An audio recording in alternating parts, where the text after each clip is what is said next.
сонсцмоор байна.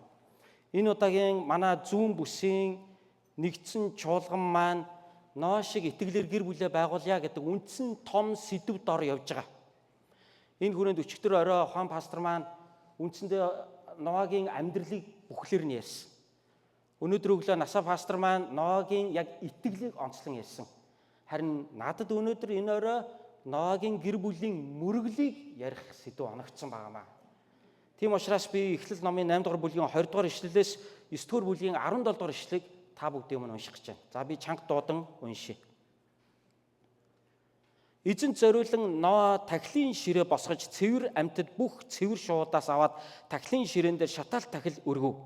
Тэгэхэд эзэн тааламжит үнэрийг таашаан сойрхож зүрхэндээ айлдахдаа бүх хүн төрлөختнөөс болж газрыг дахин хизээч харахгүй. Учир нь хүмүүний зүрхний санаархал бүр багасаа л ёрын муу байдаг. Би хамаг амьтныг урдын шигээ дахин хизээч устгахгүй. Газар дэлхий байсан цагт тариа тарих ба урах цураах, хүйтэн ба халуун, зум ба өвөл, өдөр ба шөнө тасралтгүй үргэлжлэх болно гэжээ. Бурхан Ноог болон түүний хөвгүүдийг ерөн тэдэнд үрж түгэ, олшир тугай, газар дэлхийг дүүрэх түгэ.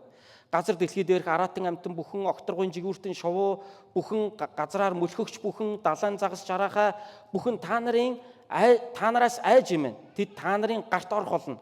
Аливаа амьд амьтан та нарын хоол хүнс болно. Би та нарт ургамал ногоог өгсөн шигэ одоо энэ бүхнийг та нарт өгч байна. Гагцхүү та нар махыг цус буюу амьтаа нь бүйд. Тэгвэл та нарын амь цусыг би заавал нэхнэ. Амьтан бүрээс өөрөөс нь үүнийг би нэхнэ. Хүний гараас ах トゥ бүрийнх нь гараас ч хүний амийг би нэхнэ. Хүний цусыг хэн урсгана, түүний цусыг хүн урсгана. Учир нь Бурхан өөрийн дүр төрхөөр хүнийг бүтээжээ. Та нар харин өсөн үржиж өнөр олон болтугай. Газар дэлхийг дүүргэж түүн дээр орш тугай гэлээ. Бурхан Ноа болон түүнтэй хамт байсан хөвгүүдэд би өөрийнхөө гэрээг та нартаа болно. Та нараас хойш үр удамтай чинь байгуулна. Бас та нартай хамт байсан бүх амьтан живүүртэн шууд, мал, адгуус, газрын бүх амьтан хөвөгч онгоцноос гарч явсан бүхэнтэй буюу дэлхий дээрх бүх араатан амьтантай байгуулна. Би та нартай гэрээгээ байгуулна. Би махбодтой бүхнийг хизээч үерийн усанд устгахгүй. Газар дэлхийг сүрүүлэх үер дахин хизээч болохгүй. Бурхан та нартай болон та нарын хамт байгаа бүх амьтан мөн хойчин удамтай чинь байгуулах миний гэрээний тэмдэг гэвэл би үүлэнд солонгоо татуулж тэр нь газар дэлхийтэй миний байгуулсан гэрээний тэмдэг болно. Намайг газар дэлхий дээр үүл хуралдуулж солонго тэр үүлэн дээр харагдах үед би миний болон та нарын би махбодтой бүх амьтны хооронд байгуулсан өөрийн гэрээг санамд орсох болно. Ус дахин хизээч махбодтой бүхнийг устгах үер болохгүй. Үүлэнд солонго татахыг би хараад Бурхан миний болон дэлхийн дээрх махбодтой хамаг амьтны хооронд байгуулсан мөнхийн гэрээгээ санамд орсох болно гэв. Бурхан Ноад энэ бол миний болон дэлхий дээрх махбодтой бүхний хооронд миний байгуулсан гэрээний тэмдэг болно. Аамен. Би өнөөдөр эзний үгийг та бүхэнтэй гэр бүлийн мөргөл гэдэг сэдвээр хуваалцахыг хүсэж байна. Family worship. Гэр бүлийн мөргөл гэдэг сэдвээр эзний үгийг би та бүхэнтэй хуваалцъя. Мөргөл гэдэг үг та нар жоохон шашинлаг сонсогдож магадгүй. Гэхдээ мөргөл гэдэг үгийг орлохоос өөр сайн үг одоохондоо монгол хэлэнд алга байна.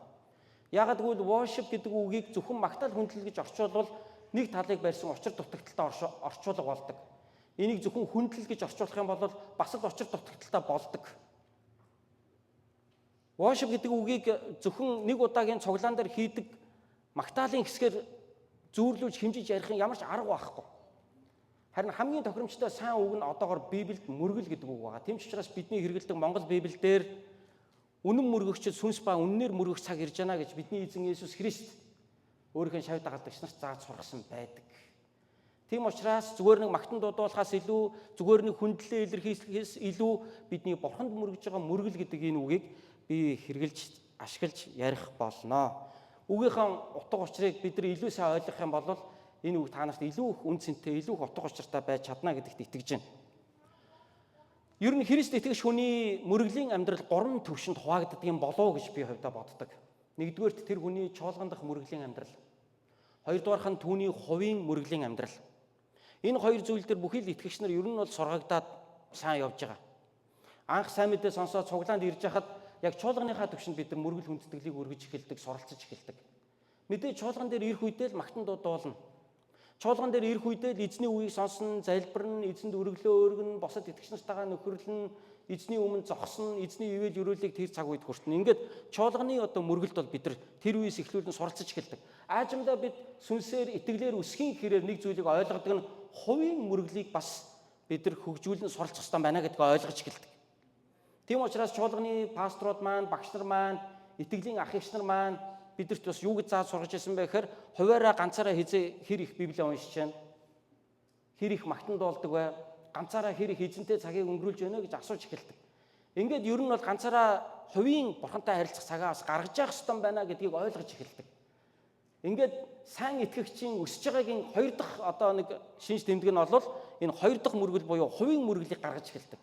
Ганцаараа байхдаа магтан дуулах дуртай болдог, магтан дуу сонсох дуртай болдог, Библийг үнэхээр гүн гүнзгий унших дуртай болдог, зурж бичиж тэмдэглэдэг болдог, залбирдаг, Бурхны оршихуйг мэдэрч эхэлдэг. Энэ цаг нь амттай болж эхэлдэг. Энэ бол тэр хүний хувийн мөргөл хөгжиж байгаагийн шинж. Харин 3 дахь түвшний мөргөл бол гэр бүлийн мөргөл. Бид нар гэр бүлтэй болоод ирэхин цагт гэр бүлээрээ мөргөл өргөнө гэдэг бол дараагийн том бидний хөгжүүлэх ёстой мөргөлийн 3 дахь түвшин буюу 3 дахь мөргөлийн талбар маань болдог байгаа. Үүнд бид нар эхнэрийгээ, нөхрийгөө, үр хүүхдүүдтэйгээ хамтдаа эзэнд мөргөл өргөх энэ чухал сүнслэг үеийн өмнө бид хамтдаа ирдэг. Өнөөдөр бидний хамтдаа уншсан Эхлэл номын 8 дугаар бүлгийн 20-оос 9 дугаар бүлгийн 17 дугаар ишлэл хүртэлх энэ хэсгийг багцлаад бөөнд нь базаад хэлэх юм бол Ноагийн гэр бүлийн мөргөлийг бид сая хамтдаа уншлаа.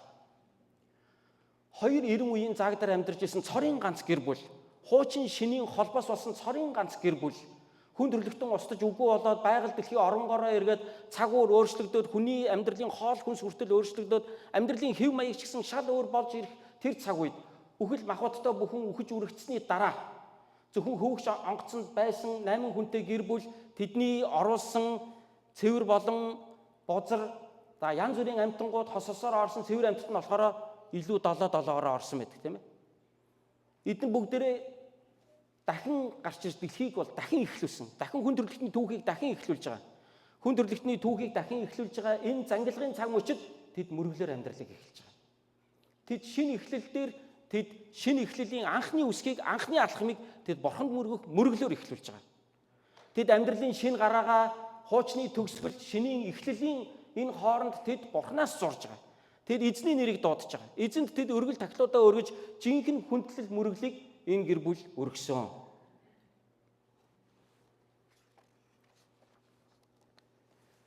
Тэдний мөргөлийн бурханд өргөсөн энэ гэр бүлийн мөргөлийн гол хэрэглүүр нь бол шатаал тахил байсан. Ноагийн гэр бүл бурханд мөргөж байгаагаа юугаар илэрхийлсэн? Өнөөдөр бидэртэй адилхан ийм гоё хөгжмөөр илэрхийлсэн үү? Магтан дуугаар илэрхийлжсэн үү? Тийм үе байгаагүй, тийм хөгжлийн төвшөнд бид ирээгүй байсан. Тэр үед тэдний бурханд өргөж байгаа мөргөлийн хамгийн дээд хэлбэр нь үзүүлж болох хамгийн сайн арга зам нь цэвэр амьтдаар шатаал тахлыг бурханд өргөсөн байна. Цэвэр амьтдаар шатаал тахлыг өргөж байгаа энэ өргөлөөрөө Ноагийн гэр бүл бурханд мөргөж байгаа мөргөлөө илэрхийлсэн. Шинэ амьдралыг хүлээн авсан талархал үүнд орж исэн мэдээж. Их усан үерээс амьд мэнд үлдэж чадсандаа бурханд арга буюу яалтчгүй талархж байгаа энэ их талархлын илэрхийлэмж байсан тэр шатаал тахил бол.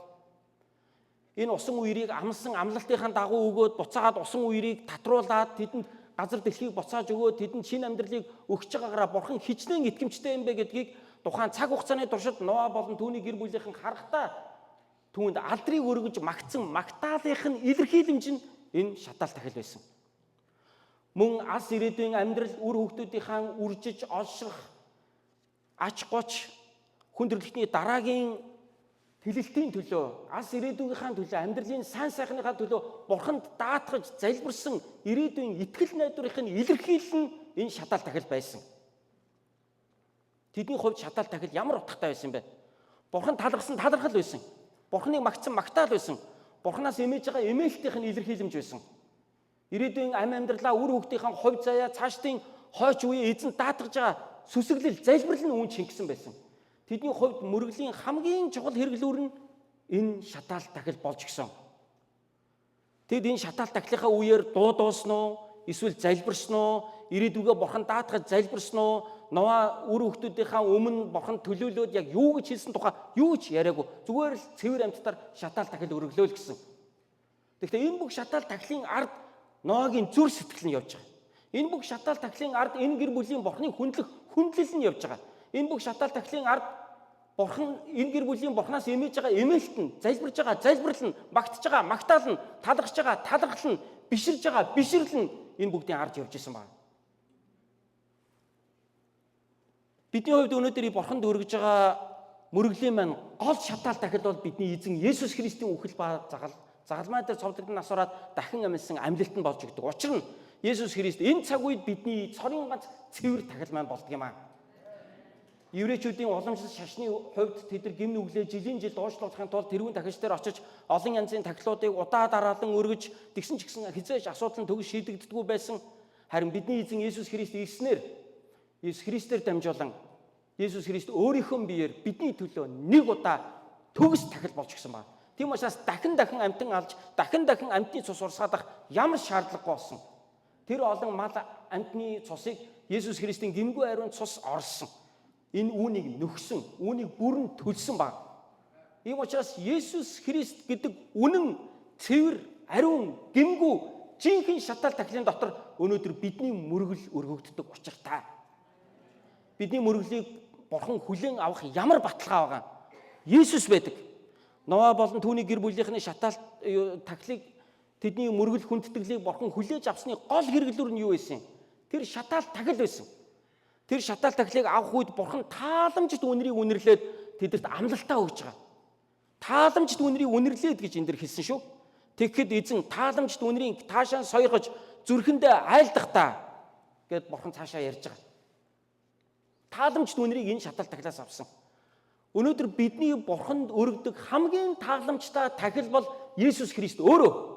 Есүс Христийн нэрэнд итгэж байгаа та бидний итгэл, энэ нэр дээр өргөж байгаа магтаал, энэ нэр дээр өргөж байгаа залбирал, энэ нэрээр гуйж байгаа бидний гуйл, энэ нэрийн улмаас зориулж байгаа амьдрал, энэ нэрийн учир золиослж байгаа бидний золиосол, энэ нэрийн төлөөнөө өргөж байгаа өргөл, энэ нэрийн улмаас бусдыг хайрлаж байгаа хайр, энэ бүхэн бидний тахил юм аа. Учир нь Паул юу гэж хэлсэн байдаг гэж Филиппой номонд хэлэхдээ магтаалын тахилыг эзэнд өргөцгөөе гэж хэлсэн байдаг. Та нарын итгэл болон тахилтан дээр миний үйлчлэл ундаан өргөл болон нэмэгдэж асгагдаж байна гэж Паул өөрийнхөө үгийн үйлчлэлийг тухайн чуулганы итгэлийн үйлчлэлийг нь тахилтаа зөөрлүүлээд өөрийн үгийн үйлчлэлийг дээр нь нэмж өгж байгаа үгийн үйлчлэлээ шатаал тахил дээр асгаж байгаа ундаан өргөл гэж зөвлөж ярьсан байдаг. Түүхийнхаа туршид энэхүү тахил хөгжиж явсаар хагаад юудэчүүдийн үед 5 төрлийн тахил болж хувирсан байдаг. Тэр дундаа ундаан өргөл нь бол энэ бусад тахилтайгаа хамт өргөгддөг ийм өргөл байсан. Паул өөрийнхөө үйлчлэлийг яг энэ ундаан өргөлтөө, ундаан тахилтаа зөвлөж ярьсан байдаг. Бид өнөөдөр ямар нэгэн ширээ засаа түүн дээр тахил өргөх ямар шаардлагагүй. Бид өнөөдөр цорын ганц төгс тахил болсон эзэн Есүс Христэд итгэлээр дамжуулан түүний нэрээр залбирж байгаа залбирал минь тахил юм бид түүнийг магтаж байгаа магтаал минь тахил юм, өргөж байгаа өргөл минь тахил юм, бидний үйлчилж байгаа үйлчлэл минь тахил юм. Энэ тахилыг өргөхөөр бид эзэн дотор дуудагцсан. Өнөөдрийн уншиж байгаа энэ багц ишлэлийг би үндсэнд нь дотор нь 2 хувааж, 2 баг нь болгож та бүхэнтэй ярихыг хүсэж байна. Нэгдүгээрх нь хамгийн ихний ишлэл бол 20 дугаар ишлэл ганцаараа. Энэ бол Ноагийн гэр бүлийн зүгээс бурханд өргөсөн шатаал тахил. Харин бурханаас буцаагаад үзүүлж байгаа хариу үйлдэл нь дараагийн ишлэлээс нь ахуулаад бусад үлдсэн бүх ишлэл дээр нь явж байгаа. 28-ын 20 дугаар ишлэл дээр Ноагийн гэр бүл бурханд тахил өргөсөн шатаал тахил өргөхөд гээд цаашаа унших юм бол 21 дугаар ишлээс цаашаа бурхан түүнээс тааламжт үнэрийг таашаан сойрхоод буцаагаад тэдэрт өгөө өгж байгаа амлалтаа өгж байгаа. Тэгэхээр жинхэнэ сүнслэг мөрөглийг агуулдаг 2 үндсэн хүчин зүйл байдаг. Нэг нь бидний зүгээс бурханд өргөж буй тахил, нөгөөх нь бурханы зүгээс бидэнд өгж буй ерөөл. Ноагийн гэр бүлийн эзэн гэр бүлээрээ өргөж байгаа энэ мөрөглөлт ерөөсөө яг энэ 2 хүчин зүйл яг хоёулаа харагдаж байгаа. Нэг нь тэд эзэнт шатаал тахилаа өргөсөн, энэ шатаал тахилыг хүлээж аваад бурханы тэдэнд үзүүлж байгаа хариу үйлдэл. Энэ бол бурханы амлалт байсан. Энэ бол бурханы үг байсан. Үүнээс болж Ноагийн гэр бүл маш их баяр хөөртэй болсон. Тэд ирээдүйдээ итгэл найдвартай болсон. Дахиад үер болохгүй юм байна гэж бодсон. Энд чинь том үерээс арай гэж аврагдсан хүмүүс чинь травматай болж байгаа шүү дээ бас. Чи дахиад үер бооч. Бороо орохоор шархлаа. Бороо орохоор л өндөр газар руу гүүгээл модон дээр авирж гарах гал. Бороо орохоор л айцтай болчихж байгаа шүү дээ энэ чинь. Гэтэл бурхан амлаж байгаа. Одоо энэ үеэс хойш дахиад бороо орсон ч гэсэн тэр үргэлж нэг юмыг санджсан. Дахиад үер болохгүй. Дахиад үер болохгүй. Зүгээр миний хүүхд дахиад үер болохгүй. За. Тэд эндээс итгэл найдрыг авсан.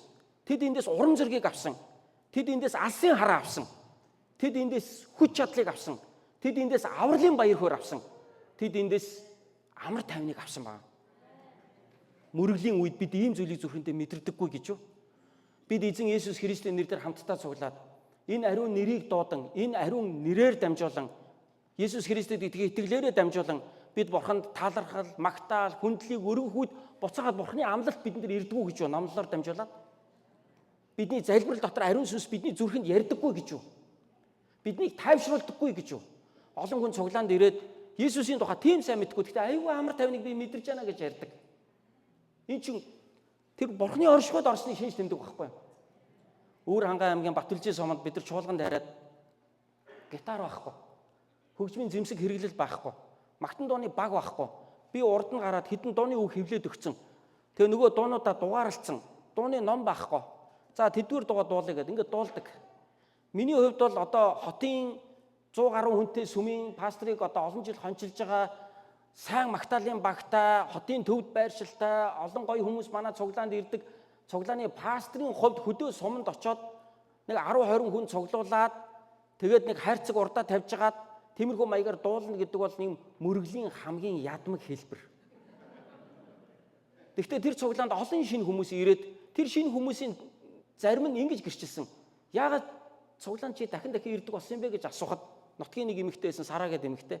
Юу гэж хариулсан бэ гэхээр би ирээл нэг тийм гоё амар тайвныг мэдэрдэг байсан. Би өөрөө дандаа хийж идэх юм болохоор тэрийг сүүлдээ ингээд мэдрэхээ болсон байгаа байхгүй. Яг бол дандаа тэр дотор ч байж идэг учраас. Гэтэл гаднаас орж ирж байгаа хүн бидний ямар үн цэнтэй зүйл хийж байгааг тэр хүн шууд мэдэрч штэ. Тэр хүний гэрчлэлээс би урам авж байгаа байхгүй юу? Тийм шүү. Би ийм л чухал зүйлийг хийж байгаа шүү. Энэ хүн амар тайвныг мэдэрсэн байна. Бидэрт гоё хөгжим байхгүй байсан ч, бидэрт сайн магтаалын баг байхгүй байсан ч ямар ч байсан эзний нэрийг дуудаад эзний нэр дээр цуглаад түүний үгийг тунхаглаад түүнийг магтаж залбирж байгаа учраас эзний оршихуй буугаад энэ хүмүүсийн зүрх сэтгэлд амар тайвныг өгч байна. Баяр хөөргийг өгч байна. Ухаарал гимшлийг өгч байна. Итгэл найдварыг өгч байна. Яг л Ноагийн хүүхдүүд эзэн таглаа өргөсний дараа тэр үгээс болж ирсэн энэ бүхэн өнөөдөр чуулган дотор эзэн Есүсийн нэрээр бидний дотор дүүрдэг. Энэ бол мөргөл мөн. Ийм мөрөглийг бид өргөдөг. Тэгвэл ийм мөрөглийг бид гэр бүлийнхаа хүрээнд өргөх нь ямар үнцэнтэй юм бэ? Бид ийм мөрөглийг гэр бүлийнхаа төвшөнд өргөж явах нь ямар чухал юм бэ? Монгол гэрийн 2 баг нь байдаг, та нар мэднэ. Нэг баг нь хүнээс бурхан руу чиглэсэн тахил гэж үзье. Үүнд талархал, магтаал, өргөл, залбирал, итгэлийн хүчил бидний гуйлт. Харин нөгөө баг нь буцаад бууж ирж байгаа боيو бурханы бидэнд өгж байгаа ерөөл. Үүнд юу ордгоо гэвэл үг, ухаарал, гимшил, ойлголт, эдгэрэл, чөлөөлөлт, бурханы оршихуй дах баяр хөөр, амар тайван. Энэ хоёр зүйл байж аж бидний мөрөглийн гэр үндсэндээ бий болдог. Донд нь ариун сүнсний гал тулгаанд асдаг. Би яг энийг ингээд дэвтэр дээр зураад бичсэн байхгүй юу? Тэгсэн чинь өнөөдөр яг тийм дуу дуулах юм. Түрүүн баг Монгол гэр дуулчих байцтай. Толгын горон чолоо молоо яасан. Гэтэ хамгийн гол нь зүгээр нэг эн чинь нэг Монгол гэр дуулаад байгаа даа биш. Хамгийн гол нь энүүгээрээ дамжуулаад Монгол ахуй соёл дээр эзний яг үннийг бас тунхаглаад байгаа надад айгүй таалагдлаа. Нийлж байна. Нийцж байна. Тэгэхээр энэ өргөлийг, энэ мөрөглийг бид гэр бүлээрээ өргөдөг байна гэдэг нь ямар чухал юм бэ? Тийм болохоор ахын дүүсээ өнөөдрийн хүртэл та бүхэн чуулганыхаа мөрөглийг маш сайн хөгжүүлсэн. Ховийн чимээгөө цаг ховийн мөрөглөө болсон маш сайн хөгжүүлсэн гэдэгт би эргэлзэхгүй байна. Одоо та бидний хувьд гэр бүлийн мөрөглөө хөгжүүлэх цаг бас ирсэн. Огт хөгжөөгүй биш, мэдээж хийж исэн баха, сэргээгээрээ. Тийм болохоор гэр бүлийн мөрөглийг бид хөгжүүлэх нь маш чухал. Гэр бүлийн мөрөглийг өргөхийн ашиг тус маш чухал байдаг. Маш чухал байдаг. Гэр бүлийн мөрөглөөр дамжуулан бидний үр хүүхдүүдэд итгэлийн суурь тавигддаг. Бидний итгэлийн суурь тавигдчихэдэг. Энэ бол маш чухал зүйл. Энэ нь тэдний хувьд жинхэнэ анхны Библийн сургаал нь болж өгдөг. Анхны Библийн боловсролыг олгох тэр анхан шатны нэгж бол яг үнэн хэрэгтэй гэр бүл болж өгч байгаа. Гэр бүлийн мөрөглөөр дамжуулан гэр бүл нэгдмэл болж эхэлдэг. Сүнсний хувьд, оюун санааны хувьд нэгдээд хамт нэг эзнийг дуудаад, хамтдаа Библи уншаад, хамтдаа эзний үгийг хуваалцаад, хамтдаа магтандуулаад ирэхээр гэр бүл ч гэсэн оюун санаагаараа зүрх сэтгэлээрээ хамтдаа нэгдэж эхэлдэг. Мөн дараагийн нэг ашиг тус нь бол гэр бүлээрээ хамтын сүнслэг тэмцэлд оролцдог. Хамтын сүнслэг тэмцэлд оролцож эхэлдэг. Эхнэр маань өвчтөй байх үед бид гэр бүлээрээ залбирдаг. Би ганцаараа залбираад дуусахгүй хүүгүүдэд дуудаад ээж нь өвчтөй, ээжийнхэн төлөө залбирая гэд хамтдаа залбираад дараа нь ээж нь эдгэрээд тэндээс өөрсдөө залбирлын хариултыг өөрсдөө олж харж байна. Тэгээ итгэлээр өсөж байна. Хамтдаа залбирсан залбирлын дараа нь яаж хариулагдсныг тэдэнд хэлж өгч байна. Ярьж өгч байна. Дараагийн мөргөл дээр дахиж суугаад ярихдаа энэ гэрчлээ хоорондоо хуваалцж байна. Ингээд бидний залбирал хариулагддаг юм байна. Бурхан биднийг сонсдог юм байна гэдгийг хүүхдүүд маань өсөх бага наснаас харж эхэлж байна. Бурхан эцэг ба бидний эзэн аврагч Есүс Христ төвтэй амьдралаар амьдарч эхэлдэг. Яагаад гэвэл гэр бүл гэдэг бол хүний хамгийн нандин орчин, хамгийн амар тайван орчин, хамгийн өөрийнхөө байдаг орчин. Яг тэр газараа эзний нэрийг дуудаад ирэхээр тэр хүний амьдралын бүх талбарт нь Есүс Христ нөлөөлж эхэлдэг. Тэр хүний амьдралын бусад бүх талбарт Есүс Христ байхад ямар ч асуудалгүй болж эхэлдэг. Бас дараагийн ашиг тус гэвэл үр хүүхдүүд маань хувь хүнийхээ хувьд өсөж төлөвшөж эхэлдэг. Яагаад гэвэл гэр бүлийн мөрөглөөр дамжуулан аав ээжээсээ асуулт асуудаг, хариултаа авдаг, Библи уншдаг, ээлж нь болохоор төлөөлөн залбирдаг, дараагийн мөргөл дээр ахын залбирна, дараагийн мөргөл дээр ээж нь залбирна, дараагийн мөргөл дээр аав нь залбирна, аав ээжийнхээ залбирлаар дамжуулаад ингэж залбирдаг юм байна гэдгийг сурж байна. Ийхүү өсдөг. Мэдээж гэр бүлийн мөргөлөөр дамжуулан тухайн гэр бүл бас эдгэрэл чөлөөлт бас ирж идэг. Эхнэр маань нэг хэсэг хар дар зүүдлээд байсан. За бүгд гэр бүлийн мөргөлөө сэргээх цаг байна болжээ гэд.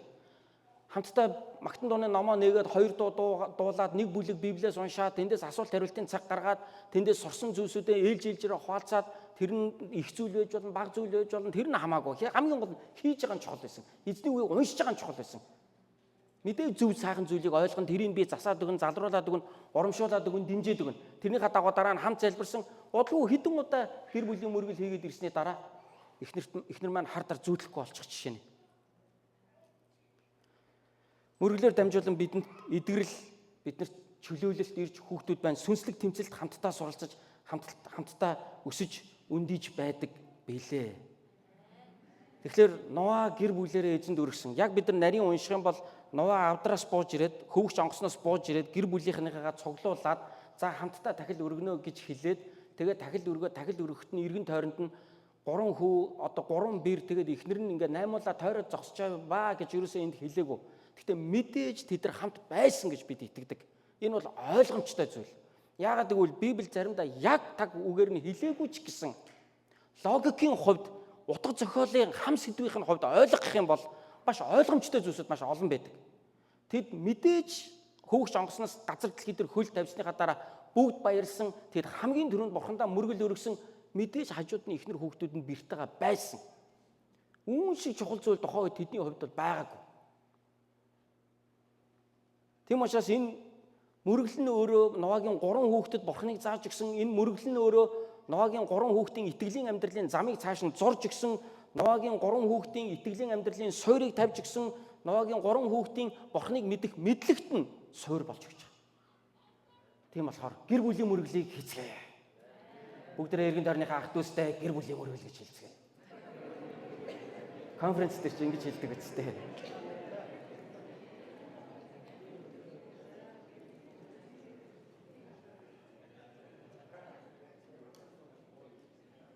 Эзэнд шатаал тахилаа өгсөн. Эзэн Есүс Христ бидний төлөө загалмай дээр тахил болцсон. Аль хэзээний бид төгс, аль хэзээний цэвэр тахилтай. Тэр цэвэр тахил би өөрөө байж чадахгүй. Харин эзэн Есүс Христ бол бидний цорын ганц төгс цэвэр тахил юм аа. Тийм учраас бид Есүс Христэд итгэдэг, Есүсийн нэрээр бурханд мөрөгдөг, Есүсийн нэрээр эзнийг магтанд болдог, Есүст итгэх итгэл дээрээ суйрлан бид нар эзний үгэнд анхаарлаа хандуулдаг, эзнийг магтан дээдэлдэг. Энэ бол бид яг үнэн жинхэнэ төгс тахлаа эзэнд өргөнгөө түүнд бурханд мөрөглөө өргөж байгаа явдал юм аа. Есүс Христийн нэрээр бидний залбирсан залбирал, магтсан магтаал, өргөсөн өргөл, бусдад тусалсан тусламж, энэ нэрээр хийсэн бүхий л зүйл маань бидний бурханд өргөж байгаа мөргөл болдог бол харин энэ тахлыг хүлээж аваад мөргөлийн үеэр буцаагаад болгодог бурхны ерөөл гэж байна. Тэрний юу вэ гэвэл 8 дугаар бүлгийн 21 дугаар ишлээс цаашаа унших юм бол тэгэхэд эзэн тааламжит үнэрийг таашаан сойрхож айлдахдаа гэж хэлж байна. Ингээд Ноагийн гэр бүл амлалт өгч байгаа. Би дахиж хүмүүсийг хизээш усан үерээ шитгэхгүй. Битгий санаа зов. Та нар өсөж үрж амьтдыг би та нарын гарт өгсөн. Одоо мах идэж болно. Би өмнөд ногоо өгсөн байсан. Яг үүнтэйгээ адилхан мах идээрээ. Тэгтээ цустай нь битгий ид. Яг үүний нэгэн адил хүний цусыг битгий урсах. Яг л одоо 8 болохны байгаа шүү дээ энэ чинь. Өсөж үрчин чухал биш та одоо энэ чинь. Тийм учраас хүн битгий алдараа цус битгий урсгаараа хүн алах юм бол өөрийн чинь амиг буцааж нэхэ шүү гэдэг чинь цаг үедээ тохирсон хууль байхгүй тохоо үед. Тэдний хамгийн дөрөнд хэрэгжүүлэх ёстой бурхны хууль бол бие биенийг алахгүй байх явдал байсан. Яг л 8 болохнаа үлдсэн байж та одоо. Өсөж үрчин чухал байсан. Тэгээд бусдын цусыг битгий урсгах гэдэг. Тэгээд цааш нь үргэлжлүүлээд юу гэж хэлж байгаа гэхээр энэ дэлхийг эзэмш дүүрэг би та нарыг өрөөж гэн та нар эд уу ажиллаж амьдр би та нарт амлалтаа өгье би дахиж бороогоор энэ дэлхийг бүр халилсан цодохгүй би та нарыг дахин усан үерээр би та нарыг шийдэхгүй тийм учраас бүү санаа зов үүний бэлэг тэмдэг болгоод борооны үүлэнд би солонго татуулна гэж хэлдэг. Мэдээж эрдэмтэд солонгыг бол аль хэзээ тайлбарласан шүү дээ. Гэрлийн хугарлаар бий болж байгаа. Гэт нөгөө шинжлэх ухааны өнцгөөс нь тайлбарлсан. Ямар ч бурхан ярихгүйгээр. Яагаад гэвэл үүлэнд чинь чийг байгаа. Борооны үүлэнд чинь чийг агаарт чийгтэй байгаа. Яг тэр борооны үүлэнд байгаа тэр чийг рүү Тэнгэрийн хаяанаас нар гарч ирээд эсвэл үүлэн чөлөөгөөр нар гарч ирээд яг тийшээ тусах үед тэнд яг хүүтэн халууны Ирстэс уур амьсгалын мөргөлдөөн гэрлийн хугарлын үр дүнд тэнд солонго бий болж байна. That's it гэж тайлбарлаж байгаа. Гэтэл үүнийг бурхан хийсэн. Үүнийг бурхан хийж байгаа. Тэгээ энэ солонго бол миний дахиж усан үерээр би хүн төрлөختнийг шийдэхгүй гэдгийг маань баталгаа олно гэж ингэж хэлж байгаа. Би өөрөө энэ солонгоо харах болгондоо би энэ амлалтаа би өөрөө санах болно гэж хэлж байна.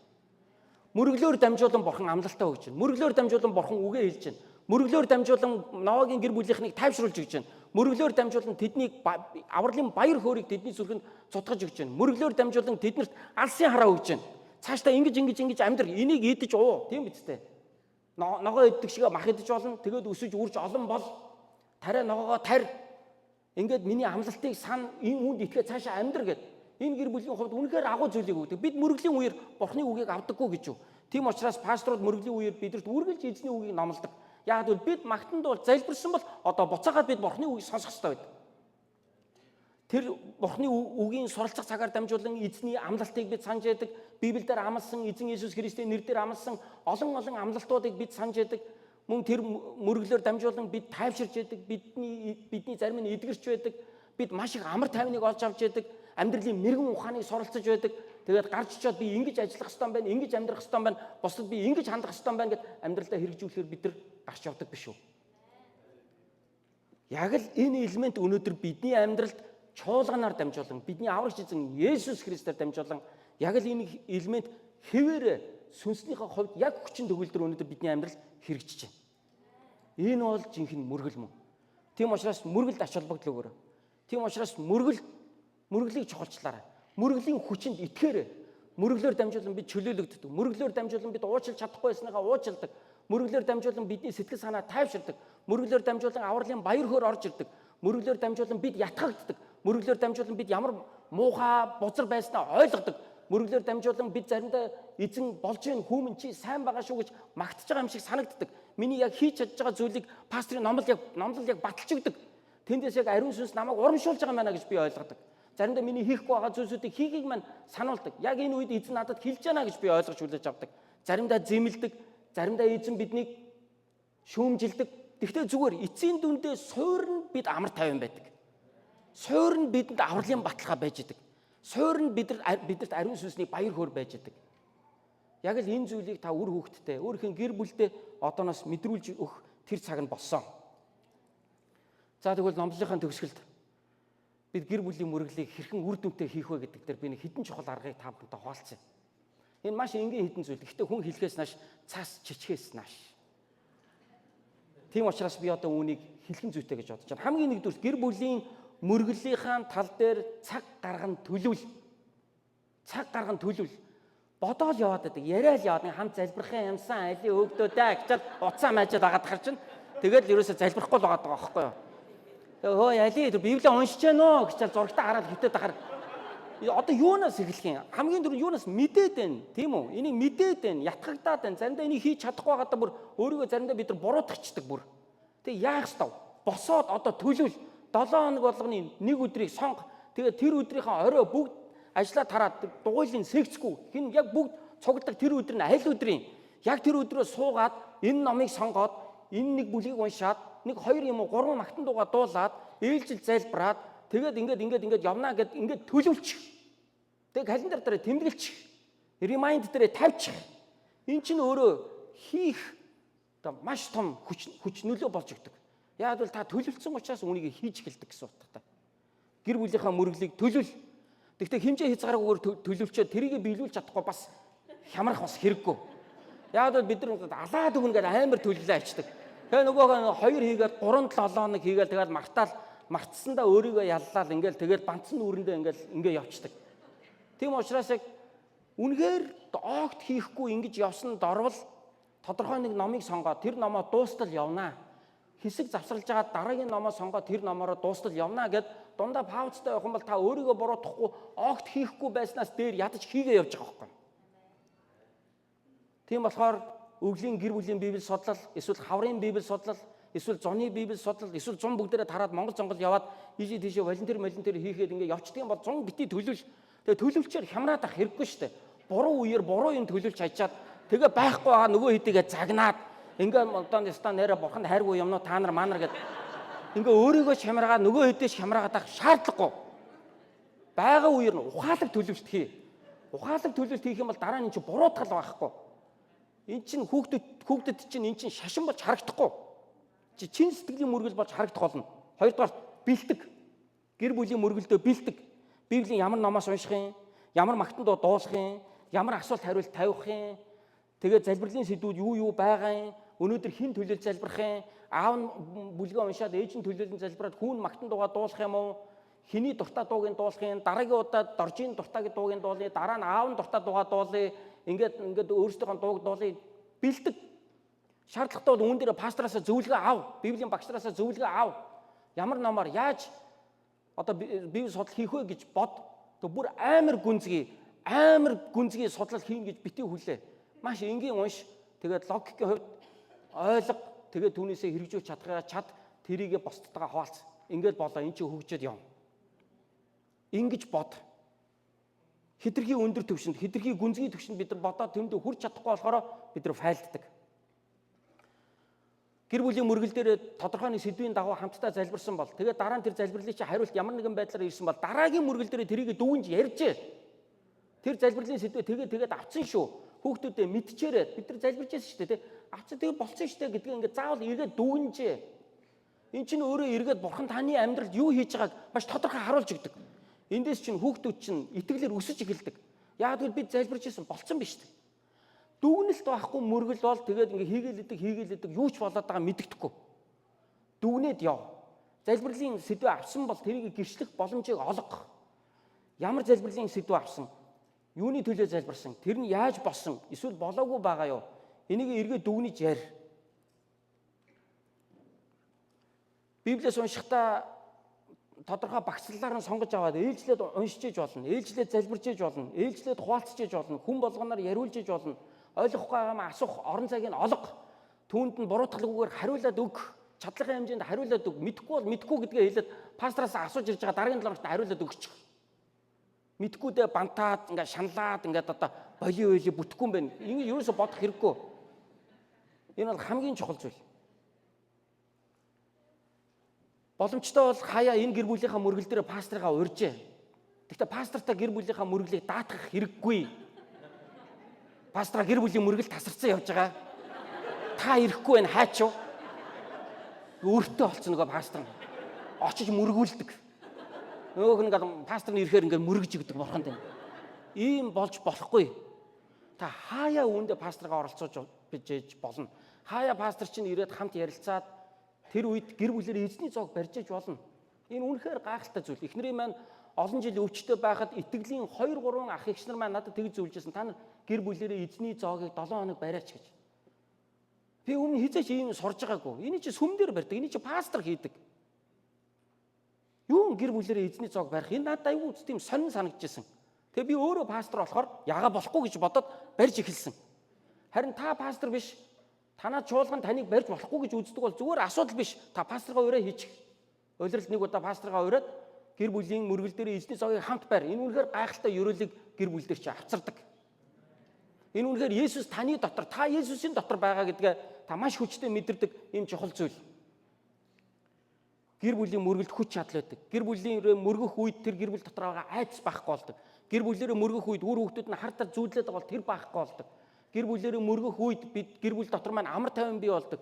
Итгэл найдвар бий болдог. Ив нэгдэл бий болж өгдөг байгаа. Гэр бүлийн мөргөлийн хамгийн сүүлийн нэг практик алхмыг би та бүхэнтэй хуваалцсан. Энэ нь юу вэ гэвэл заавал ширээ тойрч суугаад би дундаа Библи тавиад магтан дуулаад суухыг зөвхөн мөргөл гэж бас ойлгож болохгүй. Та гэр бүлээрээ ямар нэгэн сүнслэг үйлчлэлд оролцож болно. Энэ бол мөргөл юм. Намайг олон жилийн өмнө Библийн пастор бэлтгэх Азийн үүдгээ сургалтанд сурж хахад тус сургалтыг маань удирддаг байсан Жим Миллард гэдэг багш маань ирээд хэлжсэн. Хурмынхан ойгоор хятад руу Библи гаргаж ирсэн гэж. Энэ надад аюул сонин санагдчихсан.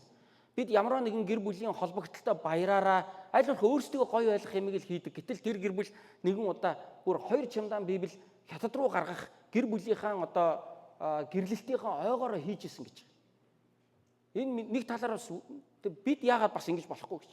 Бид гэр бүлээрээ гэр бүлийнхаа ямар нэгэн тэмдэглэлт өдрөөрөө чуулганаа ирээ цэвэрлж болно. Эсвэл чуулганыхаа илгээлтэнд гэр бүлээрээ оролцож болно. Оролцоод ирснийхаа дараа түүнийгээ дүгнээ түүнийхээ төлөө талархаад хамтдаа залбирч бас болно.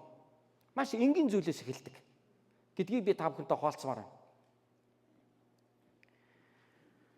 Өргөл өргөж олно. Би том хүүгээ баг багтанд годомжинд дагуулж явж байгаа нөгөө гуйлгуугаа сууж байгаа хүний хажуугаар гарахтаа за миний хөө маа энэ 5,000 төгрөг очоод чи яг хайрцагт нь хийгээд гэх хийлгээд хийгээ гүгэд ирэхээр би хэлж байгаа. За миний хөө нэг зүйлийг чи цээжилж ав. Амьдралыг чинь туршаад ядуу хүмүүс чиний эргэн тойронд байх болно. Чи тусалж байгаарай гэж хэлсэн.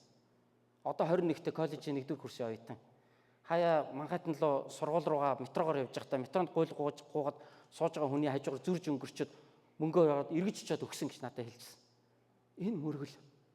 Яг бол үүгээрээ тэр бурханд үйлчилж байгаа гэж итгэж байна. Тэр үүнийг эзэнд хийж байгаа гэж итгэж байна. Тийм учраас гэр бүлийн мөргөлийн нэг чухал зүйл бол та гэр бүлээрээ ямар нэгэн сүнслэг кампанид ажиллах зохион байгуулж болно. Үүндээ та чуулганыхаа ямар нэгэн үйлчлэлтэнд хамтдаа оролцож болно. Эсвэл пастортойгоо зөвлөгөө авч агаад үүнд онцгой нэгэн хөтөлбөрийг та бусдын төлөө хийж болно. Бид нар хүн нас ороод 40 соногтоод нь бусдыг хоололдог. Тэгвэл эзнийхээ нэрээр энгийн үед яагаад бусдыг хооллож болдгоо юм? Гэх мэтчлэн. Ийхүү Ноагийн гэр бүл эзэнд мөргөл өргөснөөрөө энэ мөргөл нь маш тааламжтай байж бурханд буцаагаар бурхан энэ гэр бүл дээр үгөө өгсөн. Энэ гэр бүл дээр алсын хараа өгсөн. Энэ гэр бүл дээр амлалт өгсөн. Үүнтэй адилхан таны гэр бүл дээр бурханы амлалт бэлхэх болтугай. Үүнтэй адилхан таны гэр бүл дээр эзний ариун сүнсний амар тайван авралын баяр хөөр дүүрэн ирэх болтугай гэж би хүсэн ерөөй. Та өөрийнхөө мөрөглийг эзэн таалагдж байгаа болов гэж битгий эргэлзээрэй. За тэдний гэр бүлст амарлаг библи судлаа хийдэм билээ. Бид нар ч одоо чадахгүй сураагүй болохоор одоо яандаа гэд тэр хийж байгаа тэр аргачлал дээр техник дээр битгий санаа зов. Би нэг зүйлийг хэлье. Та хамгийн сайн тахилыг аль хэзээний өргөцсөн. Тэр өргөл чинь аль хэзээний Есүс Христийг таны өмнө Бурхныг таны өмнө тааламжид шатаал тахил болоод очсон. Тэр бол бидний эзэн Есүс Христ юм аа.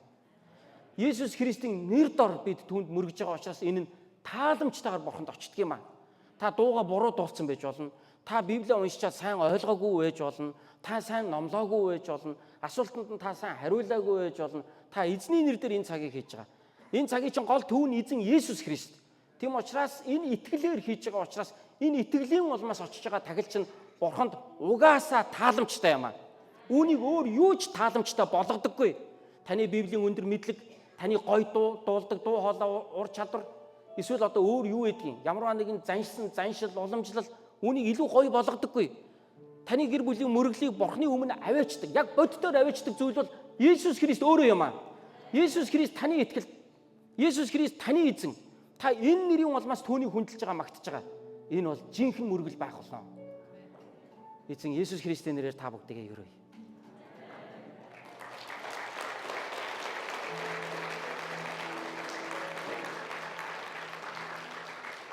суудлаасаа босцгоё. Бүгд хамтдаа эзний өмнө залбирах цагийг гаргая.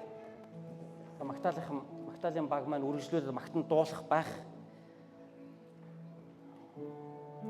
Ямар ч байсан хэдүүлээ эзний оршихуйд хамтдаа ирээд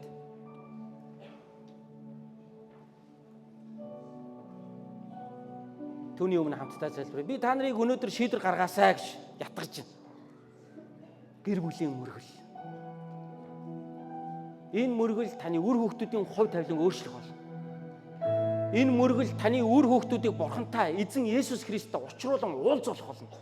Та үүнд итгээрэй. Энэ бол таны ариун үүрэг юм. Энэ бол таны хамгийн түрүүнд хийх таны ариун үйлчлэл юм. Тийм учраас үүнд та итгээрэй. Хамтдаа бүгдээ эзний өмнө ирцгээе. Гэр бүлийн мөргөлтэй холбогдуулаад магадгүй та хийгээгүй залхуурж исэн бол бүгдээ өөрсдийнхөө залхуу, хойрог, сүнсний унтаа байдлынхаа төлөө гэмшиж болно. Мэдээж эзэн таныг уучлана. Мэдээж эзэн таныг өөртөө авахын тулд л энэ үгийг хэлж байгаа. Дахин сэргээхийн тулд, авралын баяр хөөрөөр дахин дүүргэхийн тулд энэ цагийг өгч байгаа. Бүгдээ хамт эзний өмнө ирцгээе.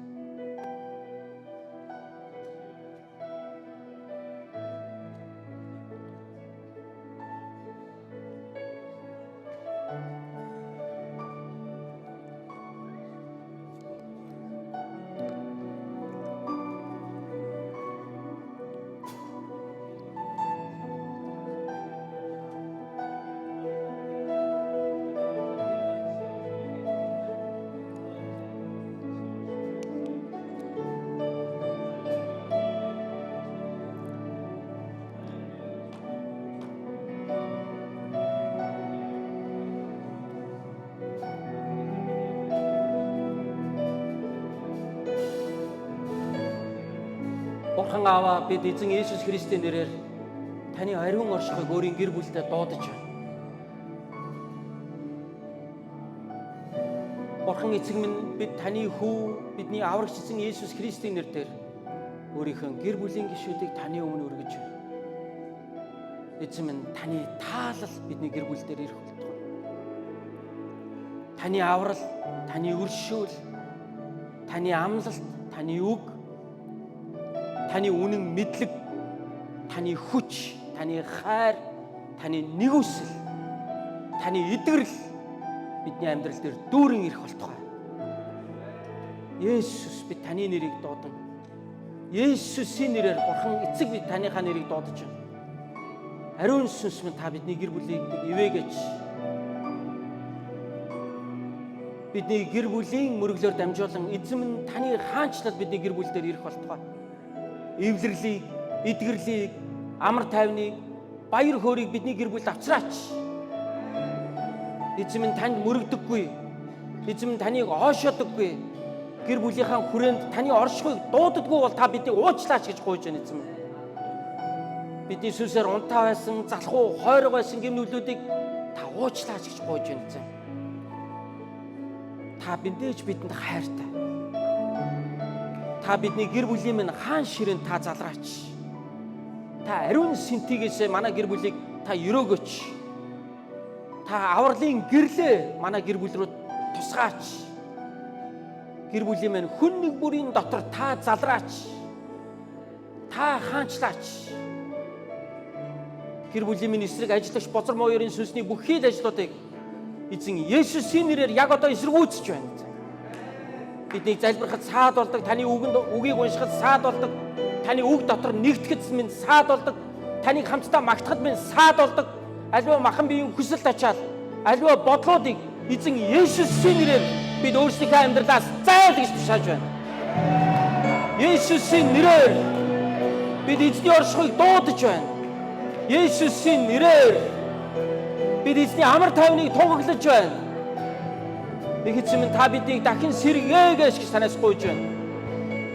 Та Ноагийн гэр бүлийг ивээсэн шиг, та Ноагийн үр хүүхдүүдийг ивээсэн шиг, та манай гэр бүлийг, та бидний үр хүүхдүүдийг ивээгэж гэж гуйж байна. Баярлалаа Бурхан Аава.